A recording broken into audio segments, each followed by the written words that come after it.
అంత పవిత్రమైన సత్యమైన సాలగ్రామశిలతో నిర్మితమైన ఆ 18 మెట్లను ఎక్కాలంటే స్వామివారి దీక్షమాల ధరించి మండల కాలము అనగా 41 దినముల పైన నియమనిష్ఠులతో వ్రత నియమములు ఆచరించి పవిత్రమైన ఇరుముడిని గురుస్వామి ద్వారా శిరస్సును ధరించి గాని ఎక్కుటకు వీలు లేదు. మన హిందూ ధర్మ సంప్రదాయం ప్రకారం ప్రతి దేవాలయములలో ముందర ఉన్న ధ్వజస్తంభమును తాకి నమస్కరించిన పిదప దేవతలను దర్శించుకుంటాము. కానీ శబరిమలై శ్రీ అయ్యప్ప స్వామి దేవాలయములో మాత్రం ముందర ఉన్న స్వామివారి 18 మెట్లను తాకి నమస్కరించిన పిమ్మట ధ్వజస్తంభమును తాకి స్వామివారిని దర్శించుకుంటాము. అంటే మన శబరిగిరి వాసుడు అయ్యప్ప ఆ 18 మెట్లకు ఎంత ప్రాముఖ్యత కల్పించాడో, ఆ 18 సంఖ్యకు ఎంత విలువనిచ్చారో దీనిని బట్టి అర్థమవుతుంది. ఇక సంఖ్యాశాస్త్రం ప్రకారం 18 సంఖ్య చాలా ప్రాముఖ్యమైనది. వ్యాస భగవానుడు ఈ సంఖ్య యొక్క ప్రాధాన్యతను గూర్చి చాలా చక్కగా చెప్పిరి. 1+8 = 9 అనునది పరిపూర్ణమైన సంఖ్య. అంతేగాక ఆ సంఖ్య నవగ్రహములకు సూచిస్తుంది. కావున భక్తులు అశేషముగా ఆ స్వామివారిని దర్శించుటకు నియమాలమాల మెడలో ధరించి నిష్ఠతో దీక్షభూని గురుస్వామి వారికి పూజలు జరిపి ఇరుముడిని శిరస్సును ధరించి ఆ 18 మెట్లను అధిరోహించి స్వామివారిని దర్శించి తరిస్తూ ఉన్నారు.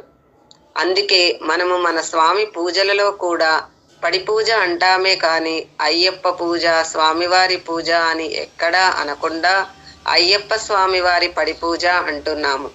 మరి ఆ 18 సంఖ్య గూర్చి కొన్ని వివరాలు తెలుసుకుందాం. అమ్మవారి శక్తిపీఠములు 18. శాంకరీదేవి, కామాక్షిదేవి, శృంఖలాదేవి, చాముండేశ్వరి, జోగులాంబ, భ్రమరాంబ, మహాలక్ష్మి, ఏకవీరిక, గిరిజాదేవి, మాణిక్యాంబ, కామరూపిణి, మాధవేశ్వరి, మహాకాళి, పురుహూతిక, వైష్ణవీదేవి, మాంగళ్య గౌరి, విశాలాక్షి, సరస్వతి. వ్యాస మహాముని వ్రాసిన పురాణాలు 18. మత్స్య పురాణము, మార్కండేయ పురాణము, దేవీ భాగవత పురాణము, భవిష్యత్ పురాణము, బ్రహ్మాండ పురాణము, బ్రహ్మ వైవక్త పురాణము, వరాహ పురాణము, వామన పురాణము, విష్ణు పురాణము, వాయు పురాణము, అగ్ని పురాణము, నారద పురాణము, పద్మ పురాణము, లింగ పురాణము, గరుడ పురాణము, కూర్మ పురాణము, స్కాంద పురాణము, బ్రహ్మ పురాణము. మహాభారతంలోని పర్వములు 18. ఆది పర్వము, సభాపర్వము, అరణ్య పర్వము, విరాట పర్వము, ఉద్యోగ పర్వము. వీటిని ఆది పంచకాలని. భీష్మ పర్వము, ద్రోణ పర్వము, కర్ణ పర్వము, శల్య పర్వము, సౌప్తిక పర్వము, శ్రీ పర్వము. వీటిని యుద్ధ షష్టకములని అంటారు. శాంతి పర్వము, అనుశాసన పర్వము, ఆశ్రమవాస పర్వము, అశ్వమేధ పర్వము, మౌసుల పర్వము, మహాప్రస్థాన పర్వము, స్వర్గారోహణము. వీటిని శాంతి సప్తకములని అంటారు. భగవద్గీతలోని అధ్యాయములు 18. అర్జున విషాద యోగము, సాంఖ్యయోగము, కర్మయోగము, జ్ఞానయోగము, కర్మ సన్యాస యోగము, ఆత్మ సంయమ యోగము, జ్ఞాన విజ్ఞాన యోగము, అక్షర పరబ్రహ్మ యోగము, రాజవిద్య రాజగుహ్య యోగము, విభూతి యోగము, విశ్వరూప సందర్శన యోగము, భక్తి యోగము, క్షేత్ర క్షేత్రజ్ఞ విభాగ యోగము, గుణత్రయ విభాగ యోగము, పురుషోత్తమ ప్రాప్తి యోగము, దైవాసుర సంపద్ విభాగ యోగము, శ్రద్ధాత్రయ విభాగ యోగము, మోక్ష సన్యాస యోగము. ఉప పురాణముల సంఖ్య 18.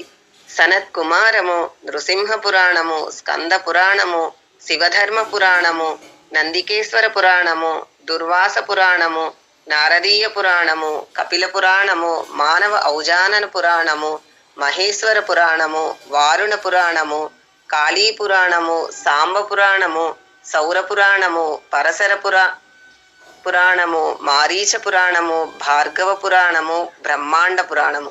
స్మృతులు 18. స్మృతి, అంగీరస స్మృతి, యోగీశ్వర స్మృతి, ప్రచేస స్మృతి, శాంతతాప స్మృతి, పరాశర స్మృతి, సంవర్తన స్మృతి, ఉసన స్మృతి, శంఖ స్మృతి, లిఖిత స్మృతి, ఆత్రేయ స్మృతి, విష్ణు స్మృతి, అప్తస్తంభప్రుతి, అపస్తంభ స్మృతి, హరిత స్మృతి. సిద్ధులు 18.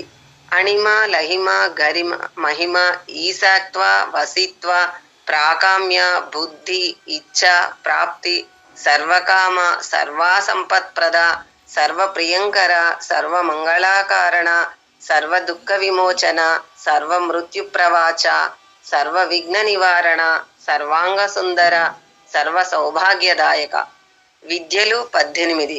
ఋగ్వేదము, యజుర్వేదము, సామవేదము, అధర్వణ వేదము, శిక్ష, వ్యాకరణము, ఛందస్సు, నిరుక్త, జ్యోతిష్యము, కల్పము, మీమాంస, న్యాయశాస్త్రము, పురాణాలు, ధర్మశాస్త్రాలు, ఆయుర్వేదము, ధనుర్వేదము, నీతిశాస్త్రము, అర్థశాస్త్రము.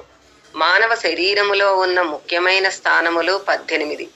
మూలాధారం, స్వాదిష్టానం, మణిపూర్వకము, అనాహతము, లంబిక, విశుద్ధి, అంగత, ఇందు, అర్ధచక్రము, రోధిని, నాది, సాంధారము, శక్తి, వ్యాపిక, సమన, ఉన్మన, మహాబిందు, సహస్రారము. శబరిమలై ప్రాంతములో స్వామివారి పవిత్రగిరులు 18. శబరిమలై, కాంతామలై, నాగమలై, సుందరమలై, చిత్రంబలమేడు, కల్కిమలై, మదంగమలై, శ్రీపాదమలై, గ్రౌండర్మలై, దేవమలై, నైలడం కుండ్రు, తహైపారె మలై, నిలక్కల్ మలై, పుదుచ్చేరి మలై, కాళైకట్టి, ఇంజిప్పారై, కరిమలై, నిప్పిమలై.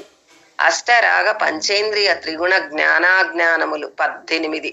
కామము, క్రోధము, లోభము, మోహము, మాత్సర్యము, దర్పము, అహంకారము, కన్ను, ముక్కు, చెవి, నోరు, చర్మము, సత్వగుణము, తమోగుణము, రజోగుణము, అవిద్య, విద్య, ఆశ. 18 సార్లు మాలధరి